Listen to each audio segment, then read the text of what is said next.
Boa noite a todos. Mais uma vez nós temos o privilégio de compartilhar um pouco da palavra do Senhor nesta noite. Eu me chamo Alex, me reúno na casa de oração aqui do bairro de Lourdes. Eu gostaria de compartilhar com os irmãos no Evangelho de Lucas, capítulo 6, os versículos 12 até o verso 16. Evangelho de Lucas, capítulo 6, versículo 12 até o verso 16. O Senhor Jesus, bem cedo em seu ministério público, Ele chamou os seus 12 discípulos, os quais Ele também chamou o nome de apóstolos. Eu gostaria de fazer a leitura deste texto. Naqueles dias, Jesus subiu ao monte para orar. Passou a noite em oração a Deus. Ao amanhecer, chamou os discípulos e escolheu 12 dentre eles, a quem também deu o nome de apóstolos.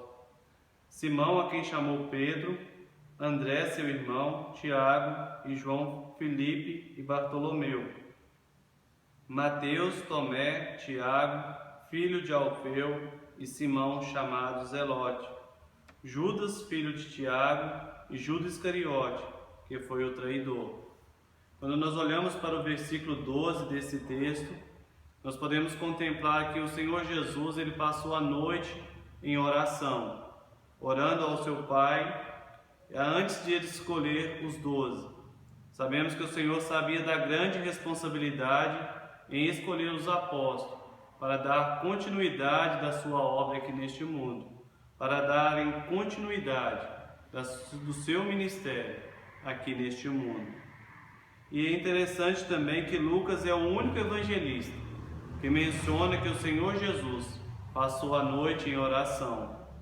E quando nós olhamos para a palavra oração, ela nos fala de intercessão, nos fala de intimidade, nos fala comunhão e também nos fala de dependência. E esse versículo nos traz uma grande repreensão. Nós precisamos ter dependência do nosso Deus.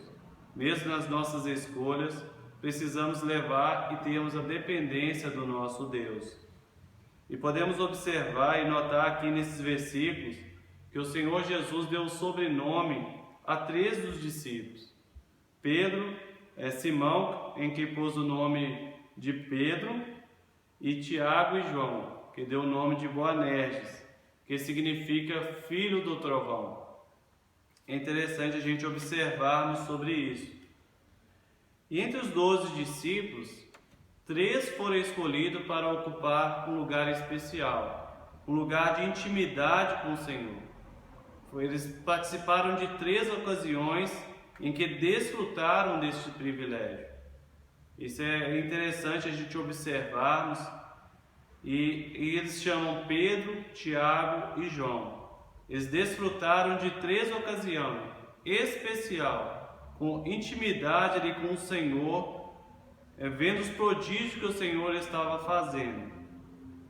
Nós vamos ler o primeiro texto no Evangelho de Lucas, capítulo 8, o versículo 41 até o verso 42, depois nós vamos ler o verso 49 e até o verso 56. Aqui nós vemos o primeiro prodígio em que os 3 apóstolos desfrutaram. Aqui fala da filha de Jairo. Aqui diz assim no verso 41: Um homem chamado Jairo, chefe da sinagoga, chegou e prostou-se aos pés de Jesus, rogando-lhe que entrasse em sua casa, porque tinha uma filha única, de quase 12 anos, que estava à beira da morte. E indo ele, apertava-o a multidão. Verso 49. Quando ele ainda falava, chegou alguém da casa de um dos dirigentes da sinagoga e disse: A tua filha está morta, não incomodes o mestre. Jesus, porém, ouvindo isso, respondeu-lhe: Não temas, crê somente e ela será curada. Chegando à casa, ninguém o deixou entrar, exceto Pedro, Tiago e João, bem como o pai e a mãe da menina. Todos choravam e se lamentavam, e ele disse: Não choreis, ela não está morta, mas dorme. E riam-se dele. pois sabia que ele estava morto. Ele, porém, pegando pela mão, disse: Levanta-te, menina. O seu espírito voltou, e ela logo se levantou. E Jesus mandou que lhe dessem de comer. Seus pais ficaram maravilhados, mas ele lhes mandou que a ninguém dissesse o que havia acontecido. Então nós vemos a primeira ocasião em especial que os 3 discípulos desfrutaram. O verso 51 nos relata que Pedro, Tiago e João estavam ali naquele momento, puderam desfrutar daquele privilégio. E os outros discípulos não puderam presenciar a ressurreição da menina, da filha de Jairo. A segunda ocasião, ela se encontra no Evangelho de Lucas também, no capítulo 9, do versículo 28 até o verso 31. Falando ali a respeito da transfiguração, quando o Senhor já estava naquele monte ali. Lucas capítulo 9, versículo 28 até o verso 31. Cerca de 8 dias depois dessas palavras, tomou consigo Pedro, João e Tiago, e subiu ao monte para orar. Estando ele orando, transformou-se a aparência do seu rosto, e as suas roupas ficaram brancas e resplandecentes. Estava falando com ele 2 homens, Moisés e Elias, os quais apareceram em glória e falavam da sua morte, o qual havia de cumprir-se em Jerusalém.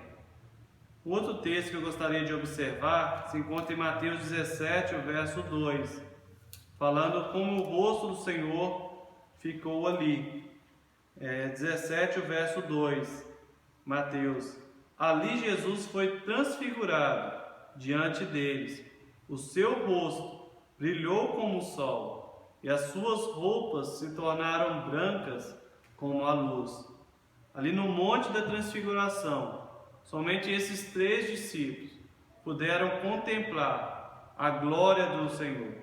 Quando se transfigurou, o seu rosto, como fala Mateus, se ficou como o sol, o brilho do sol, e as suas vestes como brancas, como a neve, resplandecentes. E o terceiro ponto, Lucas 22, o verso 39 ao 44.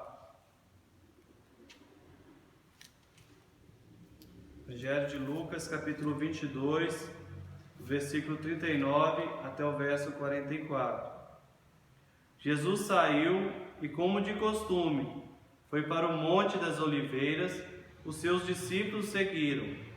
Quando chegou ao lugar, disse-lhes: Orai para que não entreis em tentação.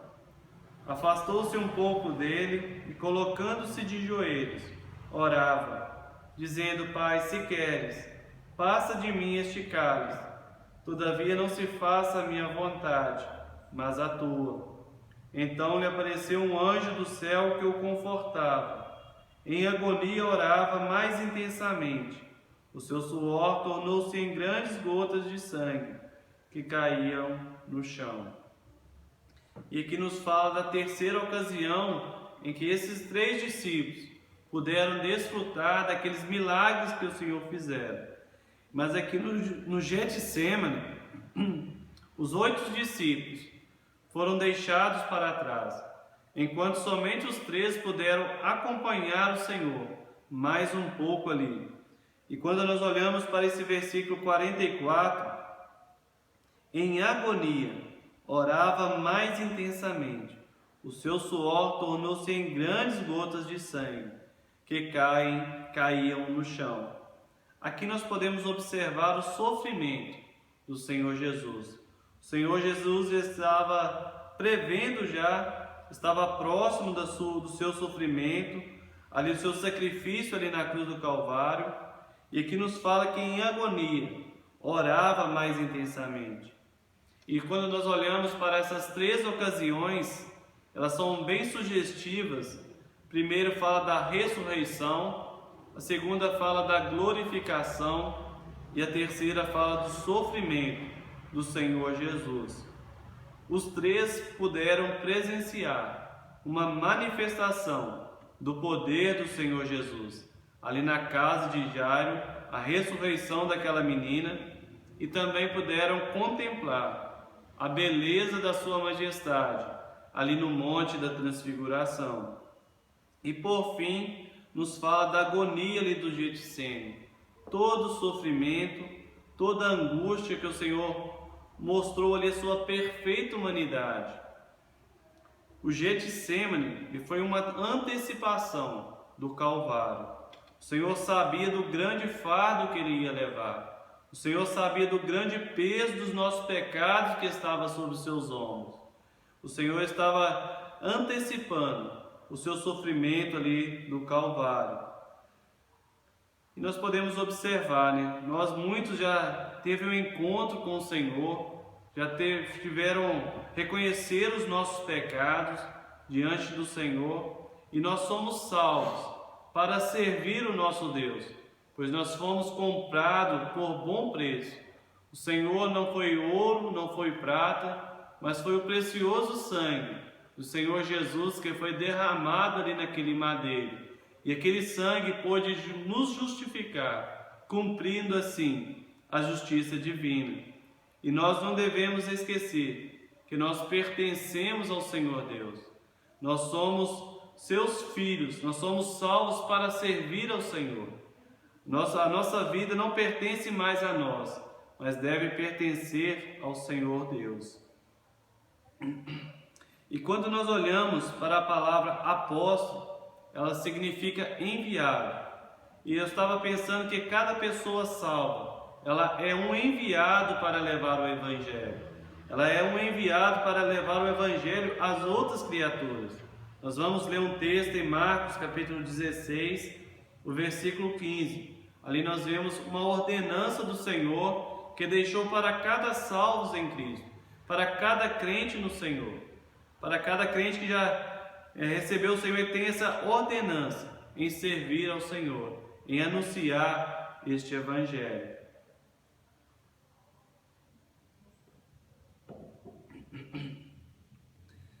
Marcos 16, verso 15 nos fala: ide por todo o mundo, pregai o Evangelho a toda criatura. Então essa é a ordenança que o Senhor deixou para cada crente. Nós temos essa grande responsabilidade de estarmos anunciando este Evangelho. E que nós possamos cada dia aprender dele como verdadeiros discípulos, anunciando este Evangelho a toda criatura, no trabalho, na escola, onde quer que nós estejamos, somos enviados do Senhor. Nós possamos ter esse marco na nossa vida, possamos ser salvos para servir ao Senhor aqui neste mundo. E nós vamos ler mais alguns versículos no Evangelho de Marcos, capítulo 3, versículo 14 a 15. Nós vamos observar alguns ensinamentos que o Senhor deixou para nós. O Evangelho de Marcos, capítulo 3, versículo 14 e 15. Aqui nos fala: nomeou 12 para que estivessem com ele, os enviasse a pregar, e tivesse o poder de expulsar demônios. Esse texto aqui mostra para nós que o Senhor Jesus tinha 3 objetivos para os 12 ao escolher os seus apóstolos ali. O primeiro ponto que eu gostaria de observar está no versículo 14: estarem com ele. Aqui nos fala dos discípulos. Os discípulos precisavam estar com ele para aprender do Mestre, para seguir os seus caminhos, para seguir as suas pisadas, imitar a pessoa do Senhor, seguir os seus passos. Por isso que os discípulos precisavam estarem com ele. Segundo ponto, os discípulos precisavam pregar. Depois de estar com o Mestre, eles precisavam anunciar aquilo que eles tinham aprendido, o ensino que o Mestre tinha deixado para eles. Eles precisavam anunciar às pessoas. E o terceiro ponto, fazerem milagres, fazerem prodígios. Quando nós olhamos para esse primeiro ponto, estarem com ele, quer dizer, um tempo de treinamento. Aqueles discípulos precisavam passar por esse tempo, um tempo de aprendizado, um tempo de preparação, em particular, antes de pregarem em público. E aqui nós podemos pensar, nos traz um ensino a nós, mostra um princípio básico do serviço. Nós também devemos passar por um tempo de treinamento, por um tempo de preparação, para nós sairmos como representantes, anunciando este Evangelho que nos transformou a nossa vida. E em segundo lugar, nós foram enviados para pregarem. Aqui nos fala da proclamação da palavra de Deus. O método que os discípulos precisavam fazer, ele precisava anunciar a pessoa do Senhor. O tema central da sua mensagem seria a pessoa do Senhor Jesus. Esse seria o tema central. E não é diferente nos nossos dias. Nós precisamos anunciar a pessoa do Senhor como tema central das nossas mensagens. A Ele que nós devemos anunciar. É dele que nós precisamos falar. Ele é o tema central da sua palavra. E o último ponto, aqui nós podemos observar que receberam poder sobrenatural, expelir demônios, realizar milagres. Isso nos mostra que aqueles homens daquela época, Deus estava falando através dos discípulos. E naquele tempo, ainda a Bíblia não estava completa. Por isso que os milagres eram as credenciais dos mensageiros ali de Deus daquela época. Mas nós hoje, salvos em Cristo, nós temos o privilégio, o acesso à palavra de Deus. A palavra de Deus hoje é completa. Nós temos exemplos dos servos do passado, homens que foram fiéis ao Senhor, homens que andaram na presença do Senhor e serviram as pisadas do Mestre, foram imitadores de Cristo. Então nós podemos observar, hoje nós temos esse privilégio de seguir as mesmas pisadas do Mestre, seguir o exemplo dele. Outra coisa que eu gostaria de estar compartilhando: quantos 12 apóstolos não era Galileu? Quantos 12? Judas Iscariote, ele era natural ali da Judéia. Eu gostaria de aproveitar ainda o tempo e falar um pouco sobre João, um dos discípulos do Senhor Jesus. Aqui nós podemos pensar que a sua profissão era pescar. Ele era um pescador. Seu pai ele chamava Zebedeu, que também era um pescador próspero ali da Galileia, provavelmente da cidade de Betsaida. E quando nós olhamos para as suas cartas de João, aquele apóstolo do Senhor, como nós podemos contemplar um homem de convicção. Os evangelhos não relatam muito das suas palavras. João não era um homem impetuoso como Pedro. João era um homem decidido, agindo com calma, certeza proveniente de uma confiança inabalável no Senhor. João era um homem humilde. Quando nós olhamos os 3 evangelhos, ele ocupa um lugar de destaque. Porém, no que ele mesmo escreveu, o seu nome não é mencionado. Aqui nós vemos a sua humildade daquele apóstolo do Senhor. Talvez a mais notável entre as suas muitas virtudes foi o seu amor. Ele era considerado discípulo do amor, Ele era um servo do Senhor que mostrava o seu amor. Embora filho do trovão, mas possuía um coração terno e cheio de amor.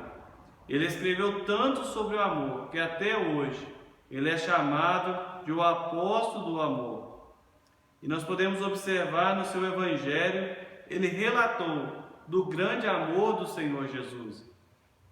Quando nós olhamos para o versículo de João 3 e o verso 16, ali nos fala: porque Deus amou o mundo de tal maneira que deu o seu Filho unigênito, para que todo aquele que nele crê não pereça, mas tenha a vida eterna. Então João relata o amor do nosso Deus, um amor que foi completo, um amor que foi provado ali na cruz do Calvário, um amor que deu a sua vida em resgate de nós pecadores perdidos aqui neste mundo. E outra coisa que eu gostaria de observar sobre a vida de João, como já temos falado, João tinha uma convicção, escolheu o seu caminho e entregou-se inteiramente ao Senhor. Ele mesmo escreveu ali em 1 João 2, o versículo 15. Nós vamos ler alguns versículos na primeira carta de João, rapidamente. Primeira carta de João, capítulo 2, versículo 15.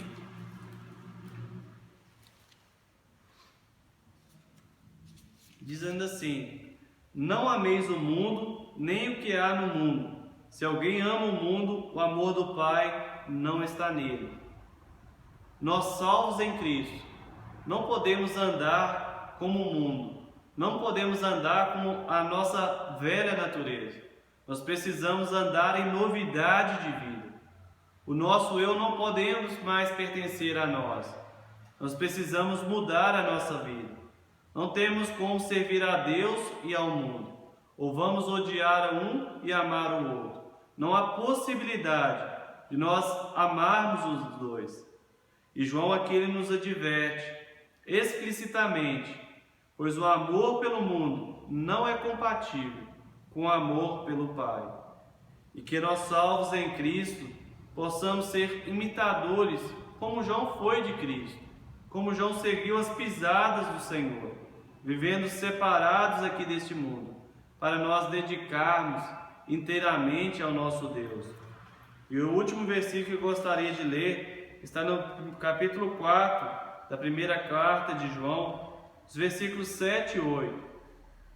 Amados, amemo-nos uns aos outros, pois o amor é de Deus. Quem ama é nascido de Deus e conhece a Deus. Aquele que não ama não conhece a Deus, porque Deus é amor. Eu creio que deu para nós entendermos um pouco sobre a vida de João, mostrando o seu amor, a sua humildade, seguindo os passos do Senhor. E nós precisamos lembrar, irmãos, a nossa vida aqui, nós precisamos servir ao Senhor. Nós não pertencemos a nós mesmos. Nós somos salvos para servir o nosso Deus. Que possamos ser despertados, cada dia aqui neste mundo, a viver caminhando conforme os apóstolos. Aqueles apóstolos andaram segundo as pisadas do Mestre, sendo imitadores de Deus. Que possamos ter esse exemplo na nossa vida, como João foi um discípulo amado, a sua humildade, e possamos ser despertados a cada dia viver para o Senhor de uma forma que lhe agrade. Que o Senhor abençoe. Amém.